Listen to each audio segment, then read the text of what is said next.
오늘 우리가 함께 우리가 세워가야 할 하나님의 정의라는 제목으로 말씀을 나누길 원합니다. 단순히 악인을 처단하고 악인에게 그에 상응하는 벌을 주는 것, 대가를 치르게 하는 것, 오늘은 그러한 1차원적인 정의를 이야기하고 싶지 않습니다. 정의의 사전적 어원을 살펴보니 다음과 같습니다.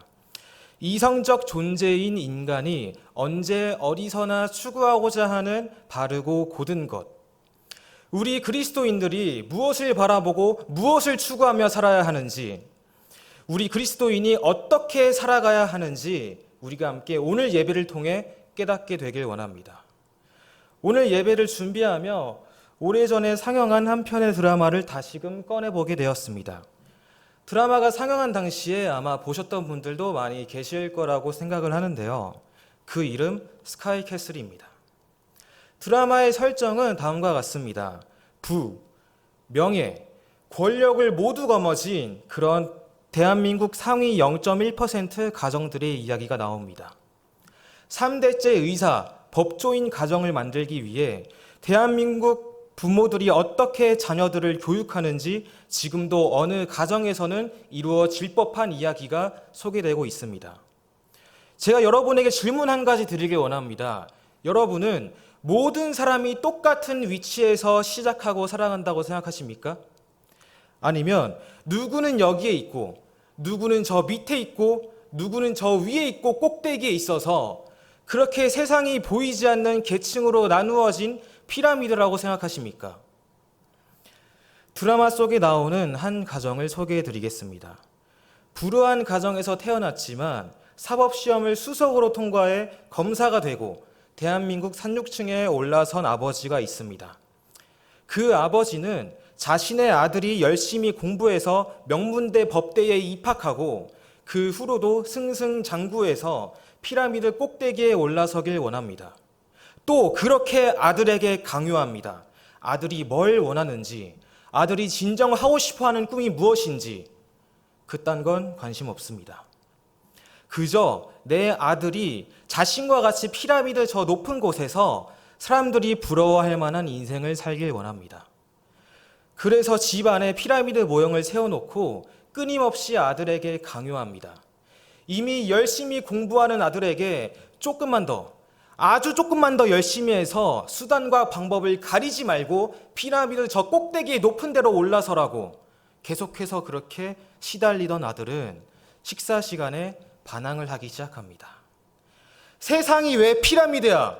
지구는 둥근데 왜 피라미드냐고. 맞습니다. 지구는 둥글죠. 그런데 일직선으로 평평하지는 않습니다. 드라마 속 이야기와 현실은 크게 다르지 않습니다. 한번 볼까요?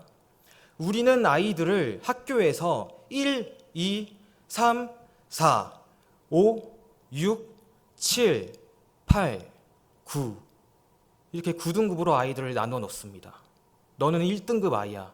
너는 3등급이고 너는 5등급이고 너는 7등급이고 너는 9등급이야.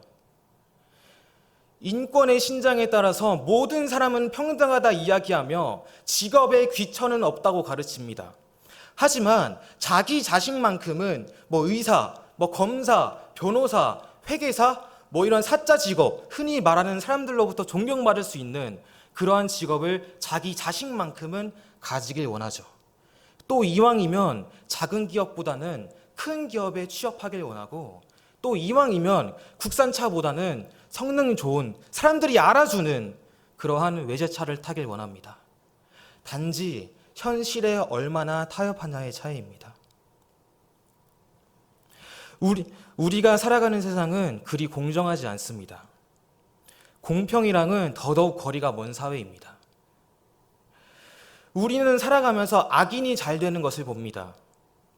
그 대표적인 예가 친일파와 독립운동가의 비교일 겁니다.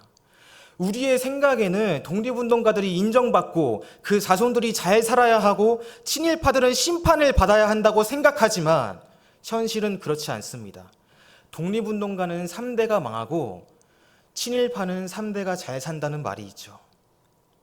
사람들에게 베풀기 좋아하며 나눠주길 좋아하는 그렇게 선하게 살아가는 사람은 일찍 죽는 것 같고 뭔가 안 풀리는 것 같고 철저하게 나만 생각하며 이기적으로 그렇게 또 남들을 짓밟고 무시하며 살아가는 사람들은 흔히 말하는 그들의 악인들의 이기적인 지혜와 노력으로 잘 풀리고 잘 사는 것처럼 보입니다. 마찬가지입니다. 주님을 경외하며 그 말씀 앞에 순종하며 살아가는 사람, 하나님 말씀대로 살아가는 사람은 뭔가 손해본 것 같고 효율적이지 않아 보입니다. 너희 원수를 사랑해라. 너희를 미워하는 자를 선대해라. 너희를 저주하는 자를 위하여 축복해라. 너희를 모욕하는 자를 위하여 기도해라. 너의 뺨을 치는 자에게 반대편 뺨을 갖다 대라. 너 겉옷을 빼앗는 자에게 너 속옷까지 내주어라. 너의 것을 가져가는 사람에게 다시 달라고 하지 마라. 누가복음에 기록된 우리 주님의 말씀입니다. 반대로 철저하게 이기적이고 악하게 살아가는 사람은 잘 나가는 것 같고 선인들에 비해서 더 잘 풀리는 것처럼 보입니다. 성경 속에 나오는 많은 이야기들도 그렇습니다. 예수님과 예수님의 제자 중에 이 세상에서 잘 먹고 잘 살다간 분이 누가 있습니까? 근데 악인들은 많은 부와 권력들을 누리며 살아갔던 걸 우리는 확인할 수 있습니다. 그러나 주님 말씀하십니다. 악인의 형통함을 부러워하지 말아라. 우리가 살아가는 이 세상이 전부가 아니기 때문입니다. 우리의 육체가 죽고 나서 가는 곳이 있죠. 또 그걸 넘어서서 결국에는 살아계신 주님께서 각 사람이 행한 대로 갚아주시기 때문입니다. 우리가 믿는 예수 그리스도, 지금으로부터 수천 년 전 이스라엘 민족이 기대한 메시아의 모습과 실제로 예수님께서 오신 모습은 너무나 달랐습니다. 당시 유대인들은 기대했습니다. 강력한 힘을 가지고 권위적인 모습으로 압도적인 카리스마 있게 그렇게 우리를 이방인의 압제에서 해방시킬 메시아, 더 나아가서 마치 강성했던 예전 다윗 시대처럼 우리로 하여금 저 이방인까지 다스리도록 우리를 그렇게 힘있게 이끌어줄 메시아, 그들은 그러한 메시아를 기대했습니다. 그러나 실제로 예수님 어떤 모습으로 오셨습니까? 말들이 먹고 자는 그 마구간에서 태어나셔서 평생을 힘없는 약자들과 함께 하셨고 아무런 죄가 없으신데 십자가에서 죽임을 당하셨습니다. 그러한 십자가 사건 앞에 제자들과 사람들은 좌절했습니다. 다 끝이구나. 끝났구나. 우린 어떻게 해야 되지? 끝났구나. 하지만 아니었습니다. 새로운 시작이었습니다. 세상 모든 민족을 살릴 수 있는 그 핏값, 새로운 하나님 역사의 시작점이었습니다. 마찬가지로 악인의 번성, 그게 끝이 아닙니다. 끝이 아니라 하나님 공의의 시작입니다. 한번 상상해 봅시다. 산에 눈이 많이 쌓여 있다고 상상해 봅시다. 거기서 거센 눈보라까지 몰아칩니다. 앞이 잘 보이지 않으며 이 무리의 사람들과 함께 가고 있는데 저 산 꼭대기라는 목표를 두고 우리가 걸어가고 있는데 눈보라까지 치고 산에 눈이 많이 와서 앞이 잘 보이지 않는 상황입니다. 위기입니다. 그럴 때에 맨 앞에서 맨 첫 걸음을 내딛는 사람이 중요합니다. 왜? 그 첫 사람이 내딛는 발자국을 보고 뒷사람들도 따라 걷기 때문입니다. 마찬가지입니다. 다음 세대 역시 우리의 발걸음, 우리의 발자국을 보고 그대로 따라 걷습니다. 그렇기에 우리의 발걸음이 중요하며 우리의 발자국이 어디를 향하고 있는지, 우리가 어떻게 걸어가고 있는지 그게 중요합니다. 한국교회 많이 위기입니다. 교회의 교인 수는 점점 줄어가는데 한 통계에 따르면 사이비 종교들의 경우에 한 달에 최소 2,000명, 매년 2만 명이 넘는 청년들이 사이비에 신규로 빠져들고 있다고 합니다. 목회데이터 연구소가 지난해 발표한 2023 한국인의 종교 현황 보고서에 따르면 10년 후 한국 개신교인은 전체 인구 중에 단 12%에 불과할 거라는 전망이 있습니다. 가나안 성도라고 들어보셨습니까? 하나님은 믿는데 신앙은 있는데 교회와 사람들에게 실망해서 교회는 나가지 않는 걸 뜻합니다.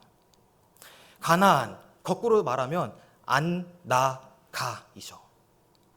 신앙은 있는데 교회는 나가지 않는 겁니다. 그러한 많은 가난한 성도들이 청년들이고요. 매년 그렇게 가난한 성도들이 늘어나고 있습니다. 고등학교 졸업한 다음에 대학교 시기를 거치며 많은 청년들이 교회를 떠나고 있습니다. 요즘 교회들에서 청년들을 살펴보기가 정말 힘듭니다.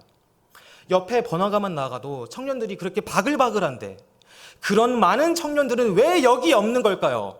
왜 그런 많은 청년들이 왜 교회엔 많이 없는 걸까요?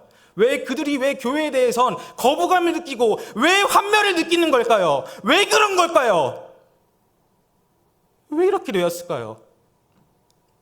예수 그리스도의 핏값으로 세워진 교회, 그 진리인 하나님의 복음이 담아지고 전달되는 하나님 나라가 교회인데 왜 우리는 이렇게 사람들로부터 따가운 눈총을 받게 되었을까요?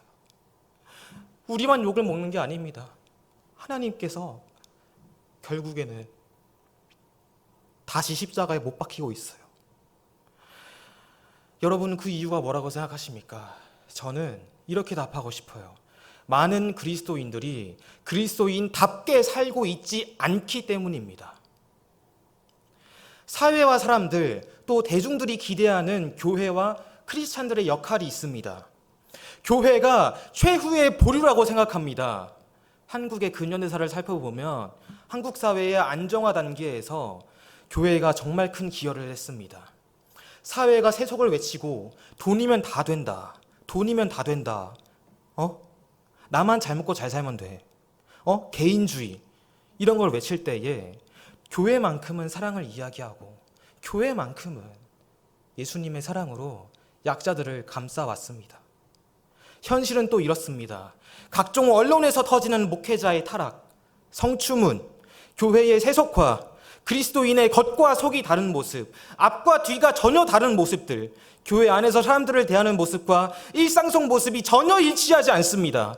어쩌면 교회 안에서조차 서로 헛되기 좋아하고 서로 비방하길 좋아하죠. 하나님의 자녀들이 많은 경우에 하나님의 자녀답게 살아가지 않습니다. 오늘 본문 말씀처럼 하나님께 주여 주여 하면서도 우리 주님이 가르쳐 주신 대로 살아가지 않습니다. 저도 똑같습니다. 단편 소설 한 편을 소개하려 합니다. 뮤지컬로도 많이 알려져 있는 작품이죠. 지킬 박사와 하이드. 독서를 좋아하시는 분들 가운데 아마 들어보신 분도 계실 겁니다. 이 작품은 실제로 일어났던 한 사건을 배경으로 합니다. 다음과 같습니다. 18세기 중반 영국 에든버러에 살았던 윌리엄 브로디. 그는 할아버지가 의원이었고 아버지가 상업가였으며 자신 역시 사람들로부터 존경받는 석공조합의 조합장이었습니다. 그러나 그는 철저히 낮과 밤이 다른 매우 이중적인 생활을 하고 있었습니다. 낮에는 사람들 앞에서 겸손하고 청렴한 성격으로 시민들이 모두 그를 좋아했습니다. 그의 정직하고 성실하다는 명성은 에든버러 시내에 널리 퍼졌고 사람들은 그를 신뢰했습니다. 하지만 어느 시점부턴가 에든버러 시내에 이제 강도 사건이 발생하기 시작합니다. 한두 번이 아니라 수차례 많은 상점들이 도둑맞는 일이 발생합니다. 밤마다 그가 사람들 몰래 도둑질을 하고 다닌 겁니다. 혼자서 하던 것이 2명, 4명까지 그렇게 팀으로 늘어나 팀까지 꾸려가며 강도짓을 하고 다닌 겁니다. 윌리엄 브로디. 그러나 그는 사람들로부터 범인일 거라는 의심을 받지 않았습니다. 왜냐하면 그가 낮에 사람들 앞에 보여준 모습은 청렴하고 정직하고 깨끗한 성실한 모습이었으니까요. 연이은 강도 사건으로 도시가 떠들썩해도 사람들은 그가 범인일 거라고 생각하지 않습니다. 의심하지 않아요. 그는 시간이 지나 결국엔 여전히 사람들한테 신뢰받는 사람으로 시의원까지 당선되게 됩니다. 낮에는 청렴하고 정직한 삶, 밤에는 연이은 강도짓에 더불어 2명의 부인을 두고 2집 살림까지 하는 매우 이중적인 생활을 20년 이상 이어갑니다. 결국 그렇게 강도짓을 하다 사람들에게 붙잡히고 사형을 당하게 됩니다. 그러나 그가 범인이었다는 사실에 도시의 시민들은 큰 충격에 빠지게 됩니다. 많은 그리스도인들이 그와 별반 다르지 않습니다. 우리가 아는 대로 우리가 살아가지 못하고 있죠. 그 모습을 보고 세상 사람들이 실망하는 겁니다. 하나님의 아들 예수 그리스도는 가장 낮은 곳에서 가장 낮은 자들과 함께 하셨는데, 인자가 편히 누울 곳 하나 없다 말씀하셨는데, 그 예수 그리스도의 핏값으로 세워진 교회, 우리는 지금까지 주님과 그 주님의 교회의 이름을 얼마나 먹칠했습니까? 그리고 얼마나 많이 세상 사람들 앞에 하나님의 영광을 가렸습니까? 예수 그리스도의 대속의 은혜를 믿는다 하면서 저는 얼마나 많이 다시 예수님을 십자가에 못 박았습니까? 우리는 그동안 낮아지려 하기보단 높아지려 했고, 짓밟히기보단 짓밟으려 했습니다. 또 섬기려 하기보단 섬김 받기를 좋아했고, 약자와 함께하기보단 강자와 어울리길 좋아했습니다. 어쩔 수 없습니다. 그게 인간의 본성입니다. 하나님의 정의는 어디에 있습니까? 하나님의 공의는 어디에 있습니까? 예수 그리스도의 피 묻은 복음은 어디에 있습니까? 우리에게 있는데 우리는 어떻게 살아가야 합니까? 주님을 믿는 우리는 어떻게 살아가야 합니까? 교회 다니는 거 아는데, 당신 크리스찬인 거 아는데 성품과 삶의 모습이 안 믿는 사람들과 별반 다르지 않고, 아니 오히려 이렇게 죄 지어도 괜찮아. 왜? 어차피 주일날 교회 가서 예배 드릴 때 하나님 제가 이런 죄를 지었습니다, 용서해 주십시오. 그럼 용서해 주시겠지 라고 생각을 하고, 우리는 어쩌면 죄에 더 무감각해져 있는지도 모르겠습니다. 그러나 우리 기억하길 원합니다. 주님께 주여 주여 하는 자마다 모두 천국에 가는 게 아닙니다.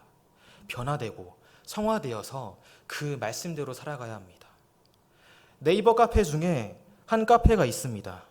네이버라는 이제 소셜 공간에 모여서 비슷한 생각을 하는 사람들끼리 모여 자유롭게 자신의 생각을 나누고 사람들과 교류하는 공간입니다.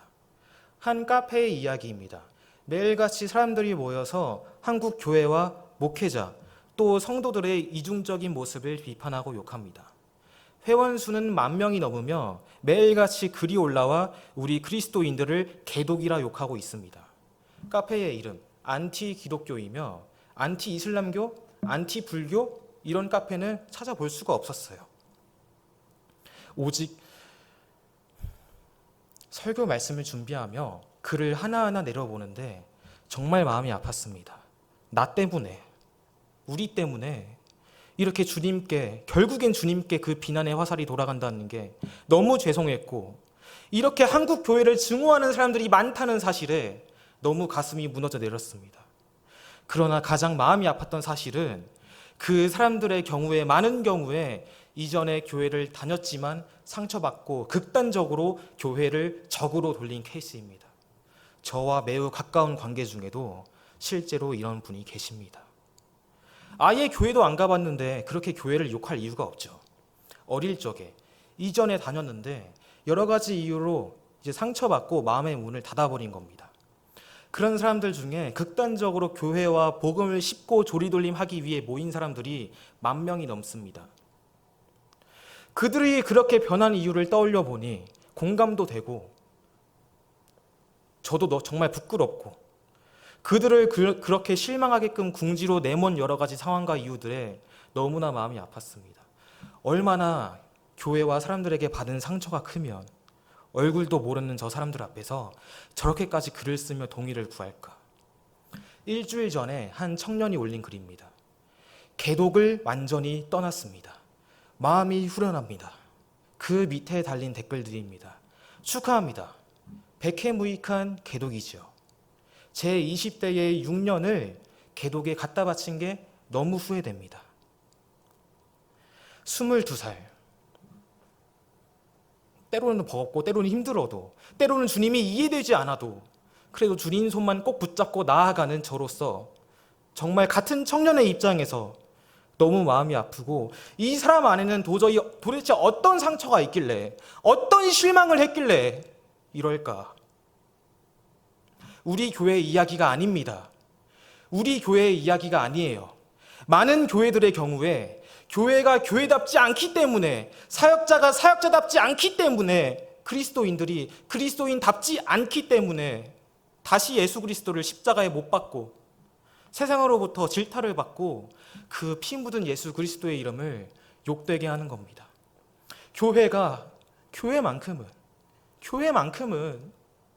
교회만큼은 최후의 보루라고 생각했는데 그 교회마저 타락하니까 사람들이 교회를 안 오는 겁니다.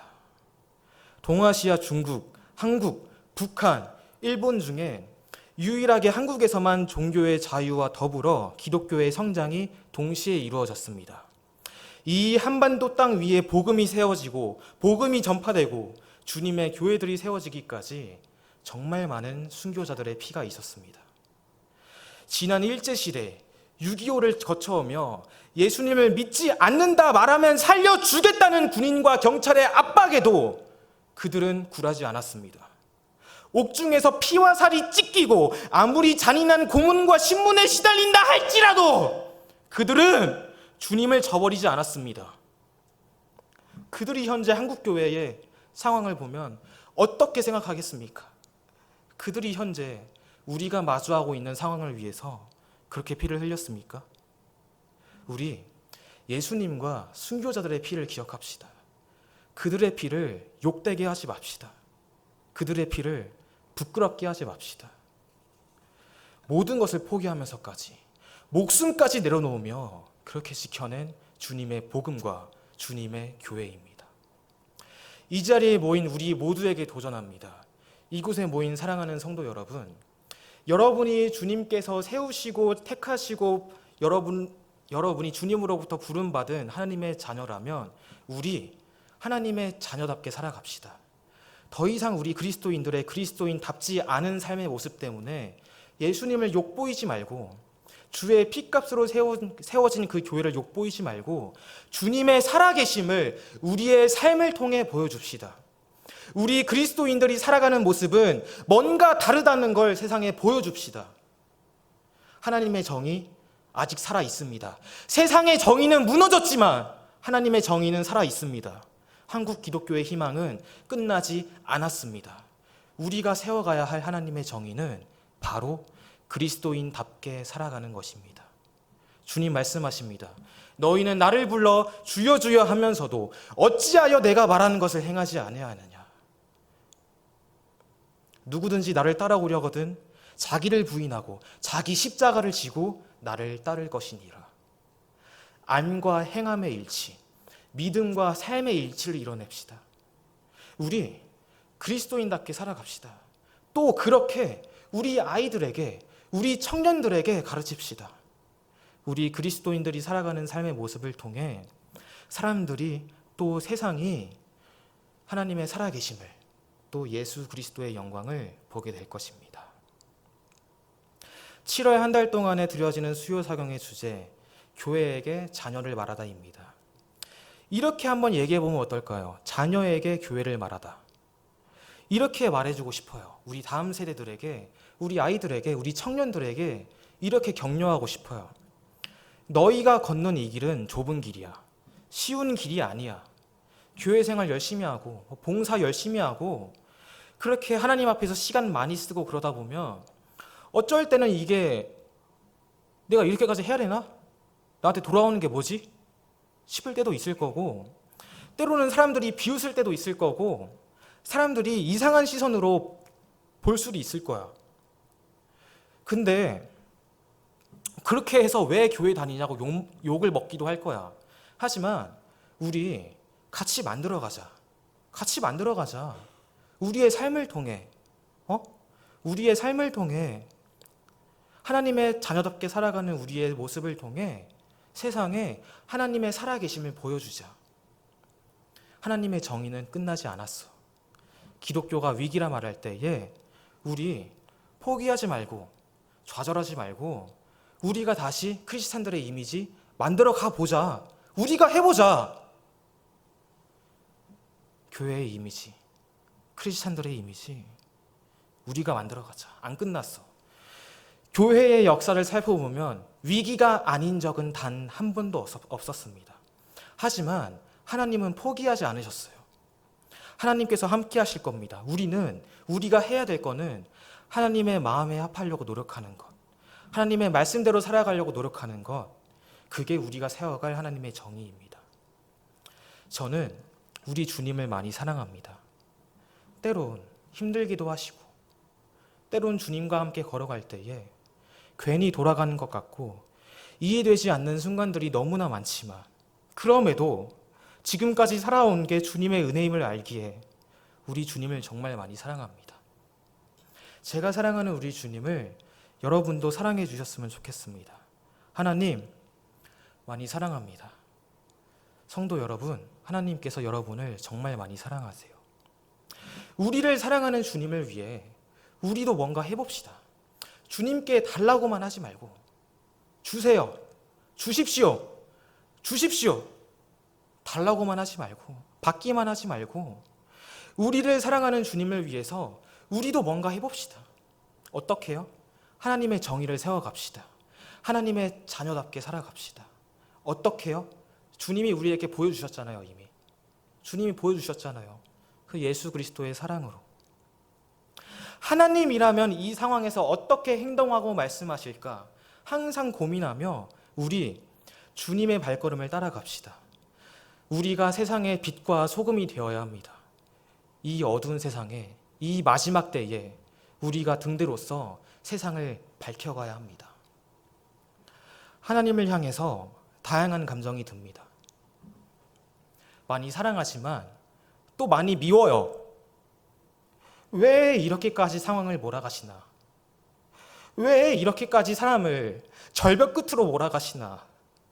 왜 이렇게까지 많은 괴로움을 쏟게 하시며, 왜 이렇게까지 많은 눈물을 흘리게 하시나? 왜 이렇게까지 철저히 낮아지고 무너지게 하시나? 주님 어디 계십니까? 주님 어디 계십니까? 너무 힘들고 지치고 버거웠습니다. 매일 주일 사역을 앞두고 토요일 저녁에 바로 이 자리에서 나와서 얼마나 많이 엎드리고, 얼마나 많은 눈물을 흘리고, 얼마나 많이 다시 엎드리고 또 엎드려서 얼마나 많이 그렇게 주님을 찾았는지 모릅니다. 그렇게 이해되지 않고 힘들어도, 근데 그렇지만 내 삶으로 그리스도인의 삶을 살아내 보니 주님이 지셨던 십자가가 얼마나 무겁고 외로웠을까? 얼마나 외로웠을까?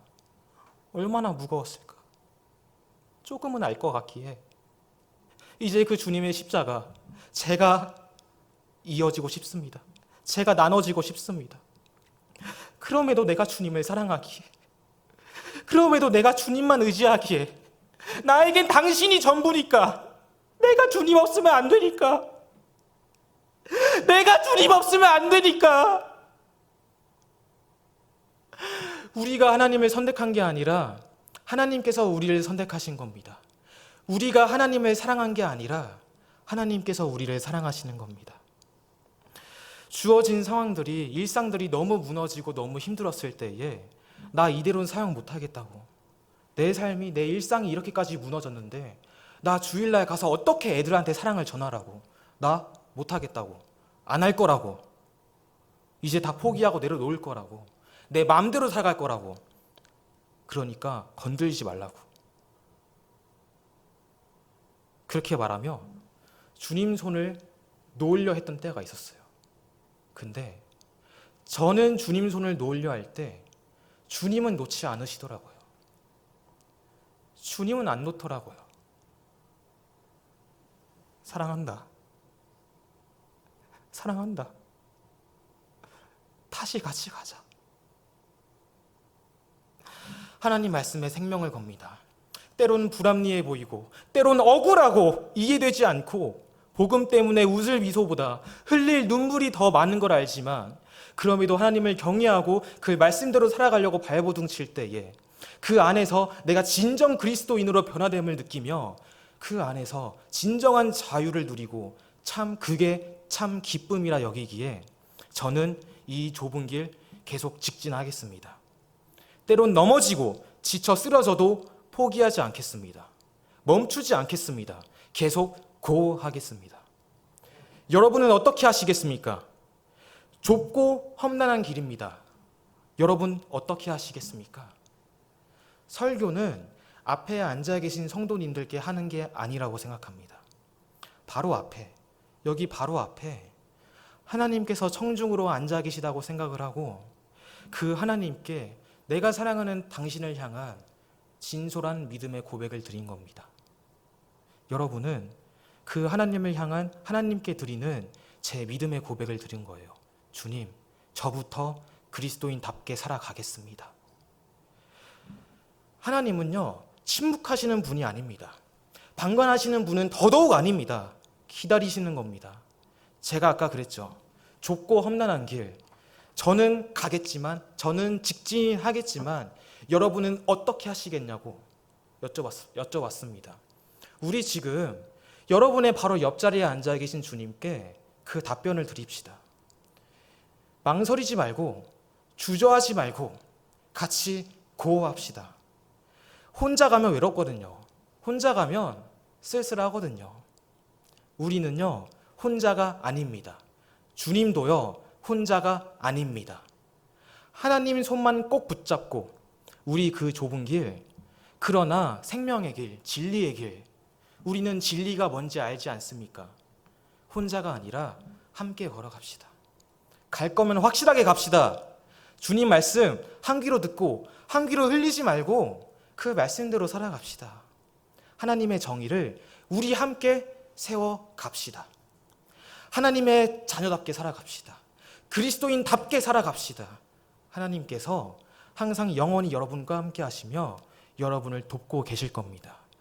눈앞의 현실 때문에 눈앞에 내 현실을 보니 하나님이 멀리 계신 것 같고 하나님이 안 계신 것 같고 하나님이 내 고통과 내 아픔에 방관하고 계시는 것처럼 느껴질 순간들이 분명히 있겠지만 그때에 다시 주님 앞에 엎드리십시오. 주님 앞에 나아가서 다시 주님께 엎드리고 주님을 찾으십시오. 주님, 여러분을 정말 많이 사랑하시거든요. 그 주님이 여러분의 모든 고민, 모든 고통, 누구에게도 말하지 못하는 그러한 것들 우리 주님은 다 아시거든요. 내가 의지할 분이 주님밖에 없사와 내가 의지할 분이 주님밖에 없사와 우리가 의지할 분이 누가 있겠습니까?